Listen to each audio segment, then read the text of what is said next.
Welcome to Jags Drive Time with Ashlyn Sullivan, John Oehser, and Brian Sexton. Jags Drive Time starts right now.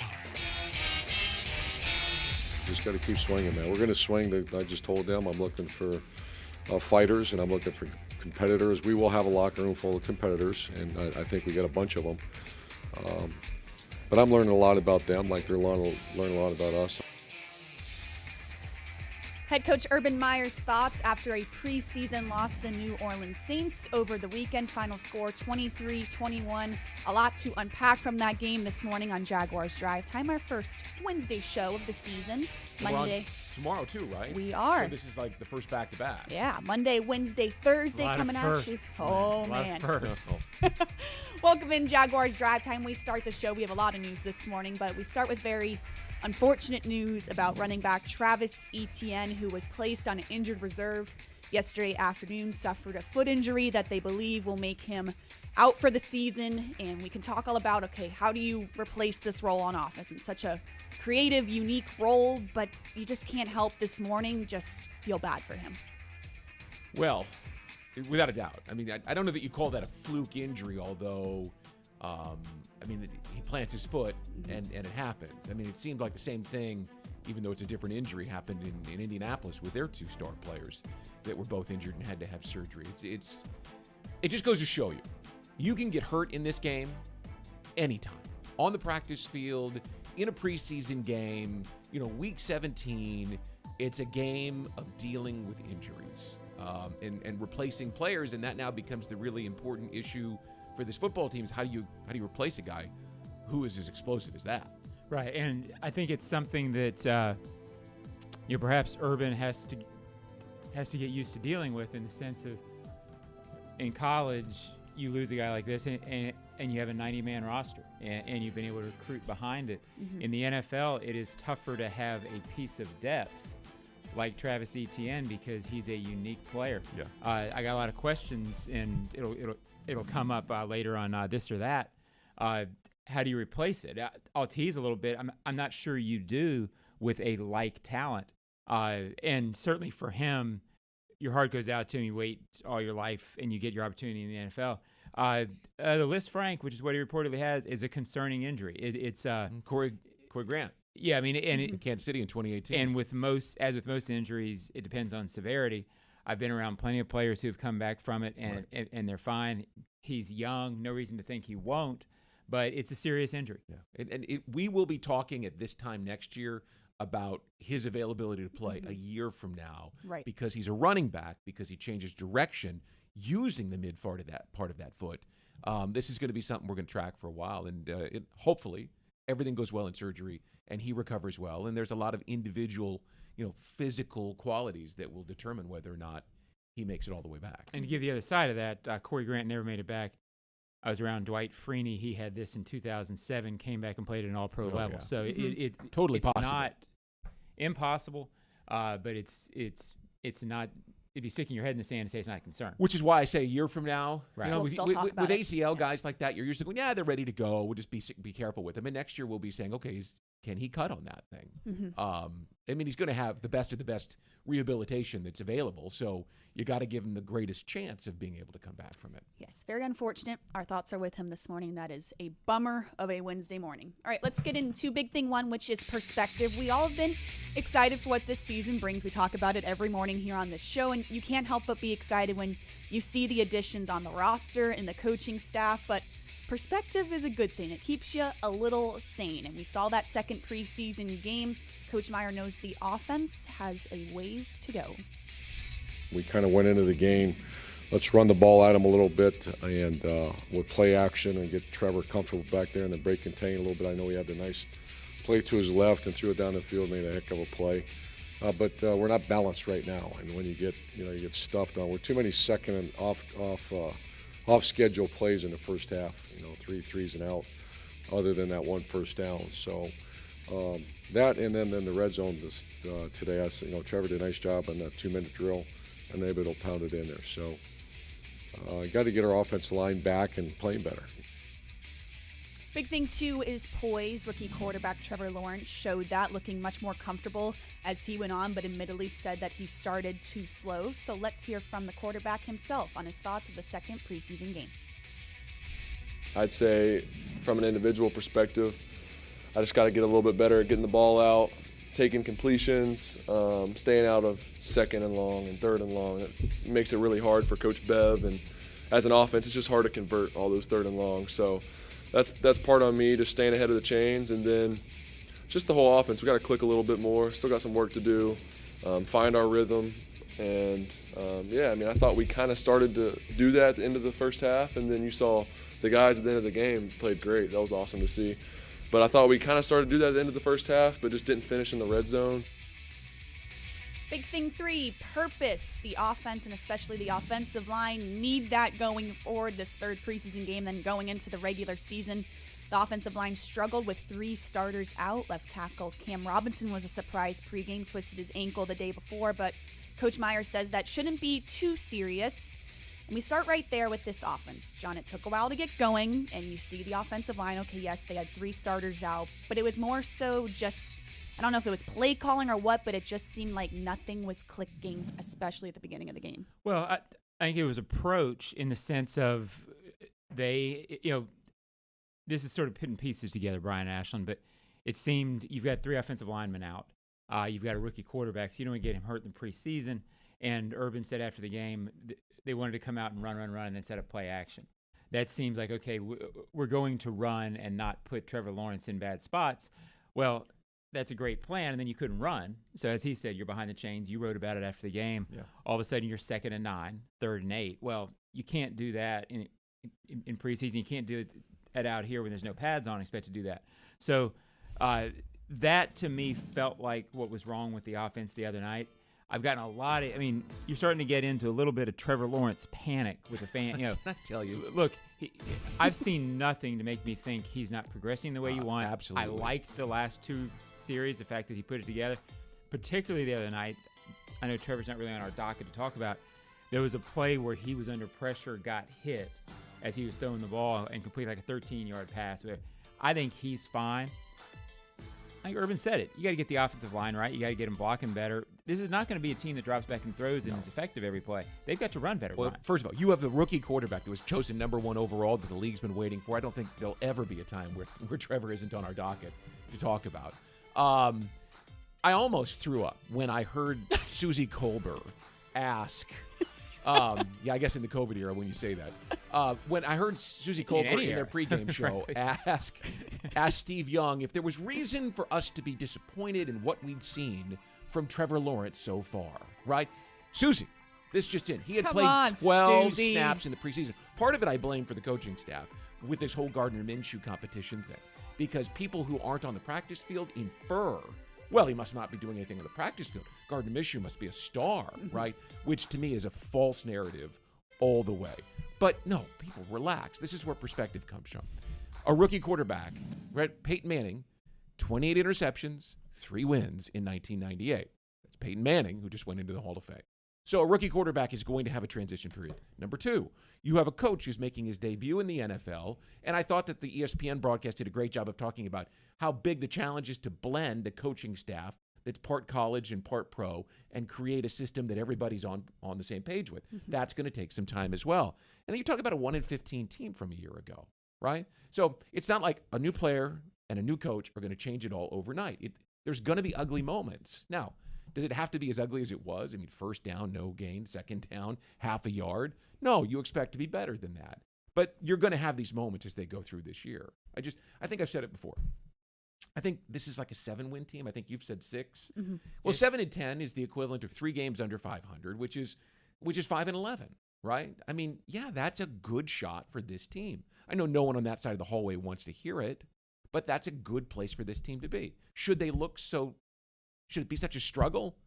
No, but it's going to be at times this year. Yeah. When you pick apart everything on a daily basis, you get over-analysis in August.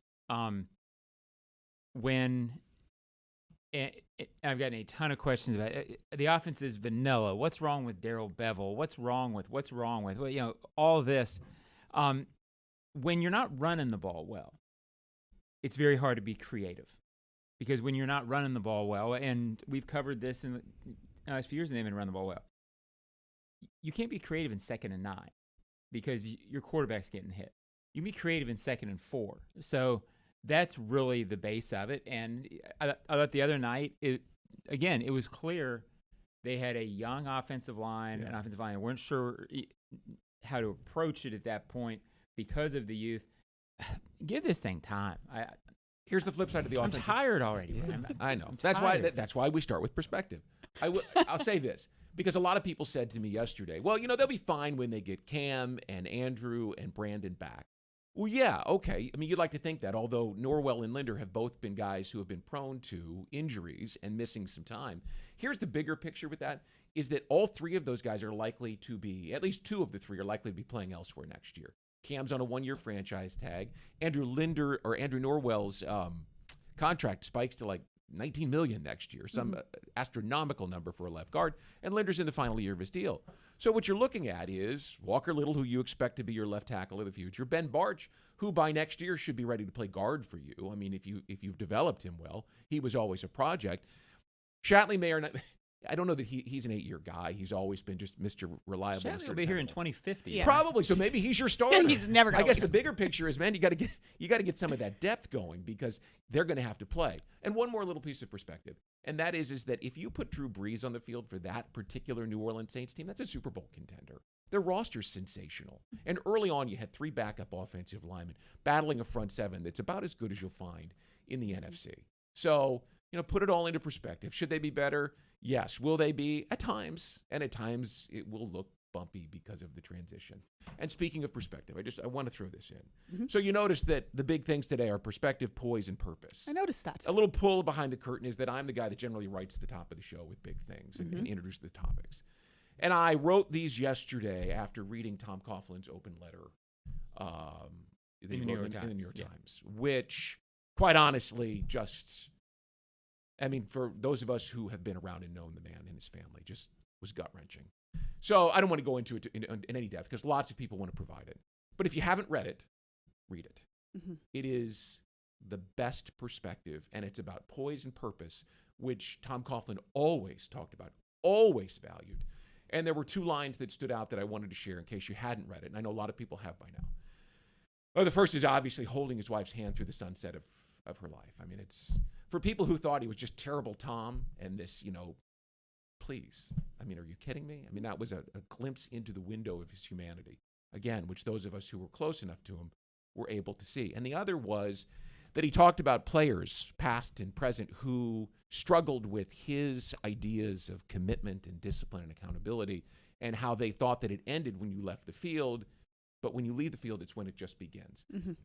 That's why I think everybody should read it, because you can turn it around and share it with coworkers or children. The messages that are in that story.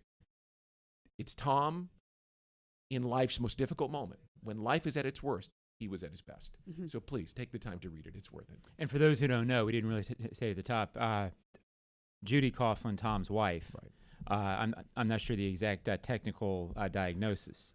I don't have it written down. Right. I would not want to get it wrong, but you can get it in the article. Right. Basically, it's a disorder of the brain. Right.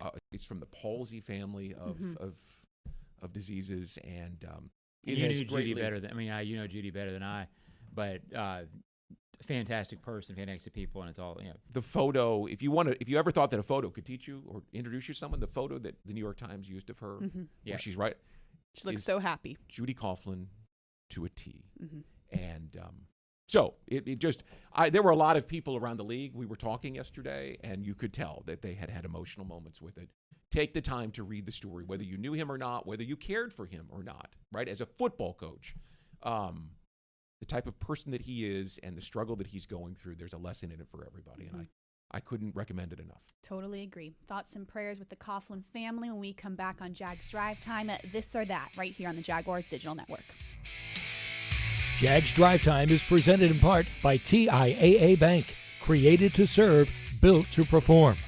By Publix, where shopping is a pleasure. And Baptist Health, changing healthcare for good.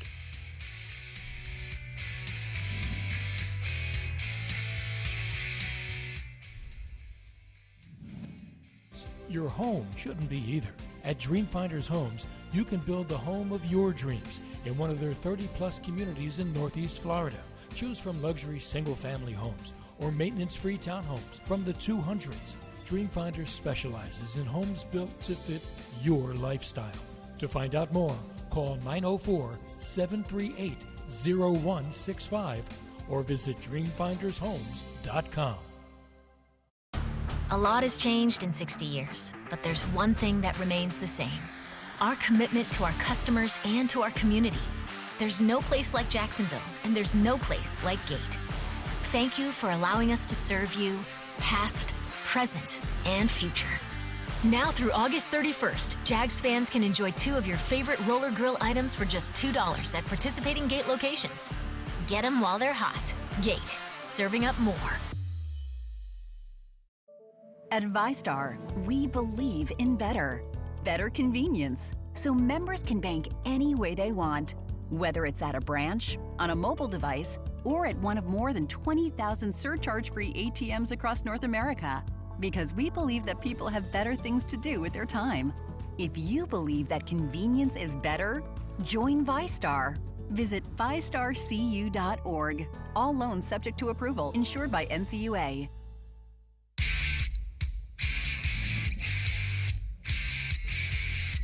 My thing is, in the preseason, I'm looking more for, like warriors or those dogs that I need to really just have on my team. In the preseason, there's not a lot of plays being called. You got so many guys in, so you don't know who's here or who's not, So it's just a filling out process right now. It's a huge difference from now to the regular season. It's a huge difference, So, we still got some work to do, but at the end of the day, we still trying to just fit in those missing pieces right now. And, preseason's a perfect time to do that. This or that. This or that. It's time for This or That, comparing and contrasting, thanks to Price.com. Price.com is the easiest way to save money with comparison shopping, cashback, coupons, all in one. It's free. Try Price.com today. We're back Wednesday morning. This or That, presented by Price.com. We just heard from safety Rayshon Jenkins, who knows the difference between preseason and regular season. We talk about taking a deep breath. I felt better after hearing that. It was getting used to the regular season and expecting what can be different, and I think we're going to see a little bit of that with this third preseason game, Brian. Yeah. So can I just start? Yeah. 'Cause I'm going to stay big picture here. I'm not introducing this seriously, but as a means to a conversation about the value of the preseason, which we know has changed this year. So the question is, do you play the game in Dallas on Sunday, or do we walk across the Silver Lot and cross Johnson Creek and go in the back way to, Globe America Field, the brand new Rangers ballpark? Yeah. You got the Houston Astros, who have the second best record in the American League, and Zach Greinke, who's pitching. It might be a great game. Okay. It's a real game. Can we expect to see you there? No, I want to do Bucky and I are doing the game on CBS 47 on Sunday, so I'm looking forward to it. But the value of the preseason, is 2 games enough? Do you need this third game? I think you need 4. I was going to say. I still think you need 4. Or do you need 4 games? Do you need any? We learned last year there were none, and so now we've had 2. This team, obviously, this year looks like they could use 6, which is what they used to play pre-1978. But next year and the year after, they may look like a team, that could use 2. So, I think the conversation about the preseason is going to keep changing. But I don't know that I know the value of a third preseason game, or if you need a 4th. I think you need exactly what you always had, and get off my lawn. Yeah, so, but I knew that was coming. I think they're important. I think in the next couple of weeks you're going to see for this team why it's important, because I think they're going to play a lot. I guess I'm getting into Schlinn's here. Don't ruin it. So, Schlinn, go ahead. All right. My this or that is, do you wrap your starters in bubble wrap, especially after what we unfortunately saw with Travis Etienne and that injury? Or do you use this preseason game as the reps it very much looks like they need? And I see both sides of this, and I'm curious. We're going to hear from head coach Urban Meyer at 11:30 this morning about his philosophy with this third preseason game. If you treat it like the fourth, okay, it's the tryout. It's the last 4 or 5 spots on the roster that you have to figure out. But with the way this offense looked in the second preseason game, my opinion is you need all the reps you can get. And play them. Play them. Right. Yeah. Play them. So this should be like, you should treat this like preseason game 3, and there is no preseason game 4. Yeah. Right? Yeah. And I think they need the reps. So play them. I forget his name. The pass rusher for the Jets who was lost for the season with Achilles tear. Mark Ashlyn. Yeah, right. Joe Klecko. But they signed him to a big contract. He had been in Cleveland or Cincinnati, and he tears his ACL on the practice field. And they're lamenting, we shouldn't have practiced. We rebuilt this defense. You can get hurt in anything when you have those passes. I fell off my rollerblades and have a bone bruise now. Well, there you go, right? Got a little boo-boo. Yeah. You should rollerblade. You can, playing football, you prepare, you lift weights, you do the conditioning program, you take care of your body, but you can get hurt on that practice field. You can get hurt on that game field in the preseason, and guys do. So you can't go in and wrap everybody up and say, no, protect everyone. I get why coaches are sensitive to that, because these games don't count. Right. And in 2 weeks, you're going to have games that count, but they need some work. Just be smart. Figure out what your snap count is, stick with it, and go. I think for this team, I think they will play him like a regular season game, or not like a regular season game. I think they'll play him like preseason week 3. I think they need to. Yeah. Again, it's so tough. I don't really like trying to psychoanalyze people's body language, and everybody tries to do that with Urban because he's so demonstrative and sort of wears his emotions on his sleeve.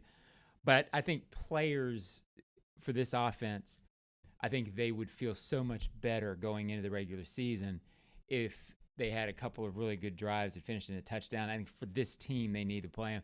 And then as soon as I say that, I think, okay, if they play like a regular preseason game, to me, where's the evaluation time for Shaq Quarterman? Right. And I think he's a bad example. I think he's going to be on the team. But there's not going to be that preseason week 4 where all of a sudden you get a chance to evaluate Stacey Jordan Mack Smith. made this roster back 20 years ago in a game in Dallas, the big running back, where he had a 60-yard run for a touchdown, and they ended up needing him that year because Fred Taylor got hurt, right? But he made it in the 4th preseason game. Otherwise, he was on the bubble. Mm-hmm. So, I mean, there's plenty of examples through the history of the league and the Jaguars to be able to point to a guy that made it in the 4th preseason game. Yeah, and the evaluation's critical. Mm-hmm. And not to mention, we don't know what the offensive line's going to look like. Will those starters come back? Because I know I had a lot of fans asking, well, why would you play Trevor when you have 3 offensive linemen out? That's a terrible plan for him. He needs the reps. Well, if he needs the reps, then they need to play. And, if 3 starters are out on October 8th, you're going to sit him then? Yeah. So, right. Play him. Play him. Football. And if Linder and Norwell can't play, then find guys who can. Mm-hmm. All right, John, what you got? Oh, I saw one. Try to replace Etienne's role from the outside, or that, roll with what you got. Look, I think they will probably add a running back that people might think, okay, they're replacing Etienne's spot on the roster. As I alluded to at the top of the show, I don't think you replace Etienne's role with a guy off the street, because if that guy on the street could play Etienne's role, he wouldn't be on the street. So I think it's kind of futile to try to find a guy who can run like that with that kind of speed, because guess what? If that guy was out there, he'd have been a first-round pick. Well, remember in 2018, all we talked about in the preseason was Corey Grant's role, right? Mm-hmm. And how it was going to grow, and they had all kinds of packages. And then when he got hurt, they didn't replace his role.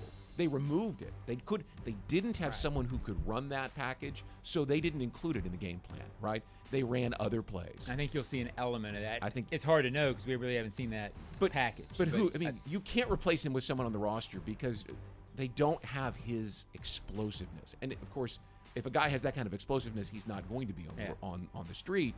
My first thought is a guy like Taven Austin, who you're trying to find a way to have him on this roster. Yeah. Got here late in camp. Well, he steps into this role. I mean, they have to create a different role for him, whatever it may be, but he becomes your gadget guy because he's got dependable hands and he is explosive, maybe the next most explosive player you've got. Yeah, to me, this is a loss for a couple of reasons. It's a loss because of the immediate impact that he could have had on a game. From watching him in practice, I didn't think Etienne was going to be a 1,000-yard rusher. I didn't think he was going to have a rookie of the year type year. But I did think that every 3 games, which would be 5, for the season. I'm doing some math here, Brian. Yeah, that's hard. Take your time. I thought that he was going to be a guy who all of a sudden flipped the field for you. Yeah. And in the NFL, flipping the field all of a sudden changes. It can change a quarter and a half of a game. Whether it be a touchdown or whether it just be a huge play, I thought he was going to give you that. I think for Urban Meyer, this is a real gut punch because he was clear that he wants that sort of role in this offense, and things were going to be built. I believe that there were probably packages that we hadn't seen and weren't going to see in the preseason for him that we won't see, and therefore you not only miss his immediate impact, next off season, the coaching staff will still be sort of wondering what exactly works with this kid because they won't have been able to use it. So it's a tough blow. It is. Very unfortunate. All right, when we come back on Jaguars Drive Time, some Ozone Snapshot right here on the Jaguars Digital Network. Jags Drive Time is presented in part by Dreamfinders Homes, homes that fit your lifestyle.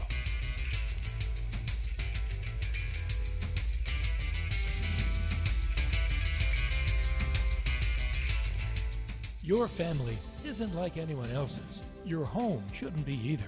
At Dreamfinders Homes, you can build the home of your dreams in one of their 30-plus communities in Northeast Florida. Choose from luxury single-family homes or maintenance-free townhomes from the 200s.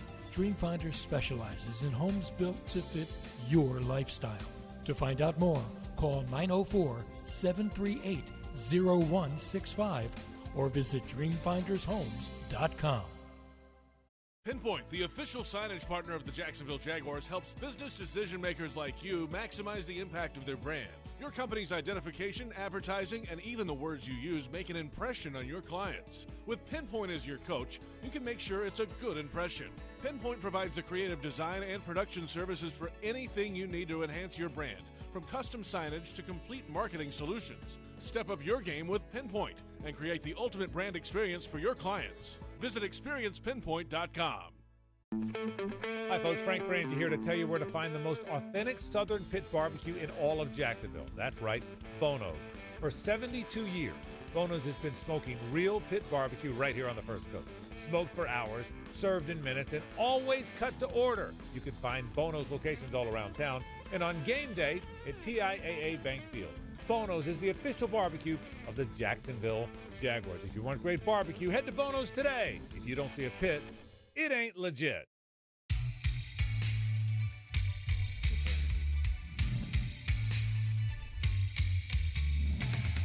Over 30 communities to choose from with the best selection of move-in ready homes. Quality, value, personalization. That's the Dreamfinders Homes difference. Visit dreamfindershomes.com. This broadcast is Ozone friendly. The Ozone. We're back, Jags Drive Time. Ozone Snapshot here for you. It has not been the most pleasant of places in the Ozone mailbag, but we will make you feel a little bit better, I hope. Yeah, sure will. All right, here we go. No pass rush, no defense, no pass separation, no offense, no run blocking. How are we going to get a W, John? Get better. I mean, it's all this is true. I mean, they have struggled during the preseason. There is part of me that wonders. Still, it's been a very competition-based practice. Not naming starters. How much have they really game planned for these games? How much will the game plan during the regular season offensively look like what we saw the other night? I don't really believe that had that been a regular season game, that would have been their approach. So I don't think there's reason to panic because I don't think that what you've seen so far is what you will see. Now, I don't think it's going to be such a dramatic turnaround that it's going to be a 12-win team. No. But right now, it has not looked like a one-win team. I think it is a better team than what we have seen so far. But as you said, it's still a team in transition. They must get better at these key areas, though. Look, it's players. At this level, it's players. And Urban Meyer could probably tell you at the college level, it's players, not plays, right? If you don't have great players, it doesn't matter what play you call. So you don't have Josh Allen the other night. Caleb Unchason has had a improving camp, but he hasn't shown the ability to win one-on-one very often, right? And DeJuan Smoot isn't a one-on-one win his battle every type player. Josh Allen is the guy. You get Josh Allen back out on the field. Now he's winning one-on-one, and teams have to slide to him. Now some of your blitzes get through, your pass rush returns. He questioned no pass separation. Okay. Get DJ Chark back, right? We all like Marvin Jones, but DJ Chark is the big play guy in this offense, especially without Travis Etienne. Yeah. You get him back when the regular season begins. You get the offensive lineman back, you get some blocking. So how do you get a W? You get your players back, right? You get better, as John mentioned, by evolving some of these young. Caleb Unchason gets some pass rush moves. Ben Barch becomes a better offensive lineman. You figure out how Laviska Shenault impacts this thing. But it's always players and not plays. Get your players back. You'll find a way to get some W's. It's not going to be 12, but you'll get W's and your quarterback will evolve, and then 12 starts to happen. Mm-hmm. Let me look at the pass defense. Tyson Campbell is one guy that you have your eye on that has to improve, but how much does he have to improve and how quickly is the question? Well, a lot of the secondary, I've heard a lot of concern about the secondary. First of all, I didn't think Shaq Griffin's coverage was that bad on the two plays. No. In fact, I think Tyson Campbell got in his way. Got in his way on the first one. A little bit, yeah. Shaq might have made a play on the ball. But the bottom line is, as good as the Jaguars secondary was even in 2017, say, you don't play high-level pass defense in the NFL with no pass rush. Without a doubt. And the secondary here is fine if there is an adequate pass rush in front of them. The pass rush wasn't adequate the other night. Mm-hmm. All right, by the way, Jameis Winston has a cannon for an arm. Yeah, he won the job. Mm-hmm. Yeah. He could make a throw from anywhere on the field. He did his best Drew Brees impersonation. Yes. 9 of 10. I expect that he will win the job, safe to say. All right, let's go to Orange Park. Al, loyal, always writing in. Good old Al. I'm starting to change my expert opinion that Lawrence starts week 1 to he's not ready to start Beathard until he is. Are you still as confident, John? Well, at first I thought he was asking me if I was confident in myself as a human being. The answer is that no. was a separate sentence. But I think he's referring to, am I still as confident that they should start Trevor Lawrence? Yes, absolutely. 100%. There's not a single fiber in me that A, doesn't think Trevor will start or that he shouldn't start. Right. And I keep hearing this. The one that's driving me nuts. Should they sit him until the offensive line is ready? Gosh. Well, when's it going to be ready? It's not. It's a veteran unit. No. Right. That's why this whole narrative, that's the thing that's aggravated me the most about this competition thing. I get what the coach is doing.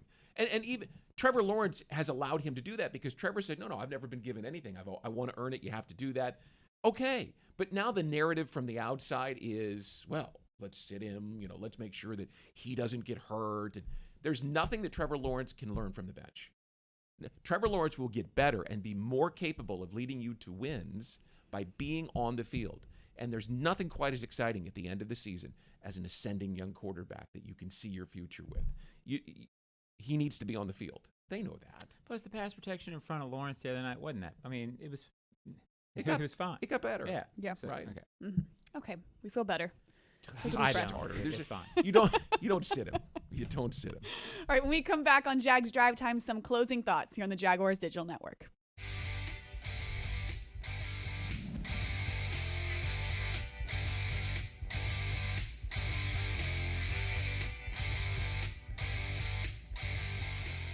Your family isn't like anyone else's. Your home shouldn't be either. At Dreamfinders Homes, you can build the home of your dreams in one of their 30-plus communities in Northeast Florida. Choose from luxury single-family homes or maintenance-free townhomes from the 200s. Dreamfinders specializes in homes built to fit your lifestyle. To find out more, call 904-738-0165 or visit dreamfindershomes.com. That sound is every driver's worst fear. How much will the repairs cost? Is it your engine, your transmission, or worse? A car breakdown could cost you thousands to repair, but not if you have CarShield. CarShield administrators pay your claims directly to the mechanic or dealer of your choice, saving you time and money. Call CarShield today before your next breakdown. Call 800-471-1223, 800-471-1223. At ViStar, we believe in better, especially in helping build a better financial future for our members. So we've reviewed our offerings from the ground up. We've lowered or eliminated over half our fees and enhanced our already competitive rates, saving members more than $1 million this year, in addition to the millions we save them every year. If you believe that saving money is better, join ViStar. Visit ViStarCU.org. All loans subject to approval, insured by NCUA. This hour of Jags Drive Time has been brought to you by Porsche Jacksonville on Atlantic Boulevard, a member of the Fields Auto Group. Jags Drive Time on a Wednesday morning, our first Wednesday show of the season, getting ready for head coach Urban Meyer's press conference at 11:30 this morning. You can watch it on Jaguars.com live. Back on the practice field tomorrow and Friday as the team gets ready to fly to Dallas on Saturday for the last preseason game Sunday. I think if people keep this season in perspective and don't let the excitement of the new coach and the quarterback overwhelm them, that they'll enjoy it. There'll be moments where they won't, but overall, I think this young quarterback is going to have a lot of people very excited. But it's just this year is going to be that year, and you just can't get away from that. You're going to have moments like that. Yep, it's the way it is. So we'll hear what head coach Urban Meyer has to say at 11:30 about how much the starters will play on Sunday. Maybe we'll get an answer about that today, so stay with us. You don't think so? I don't think so. Stay with us. We'll be back tomorrow morning here on Jags Drive Time.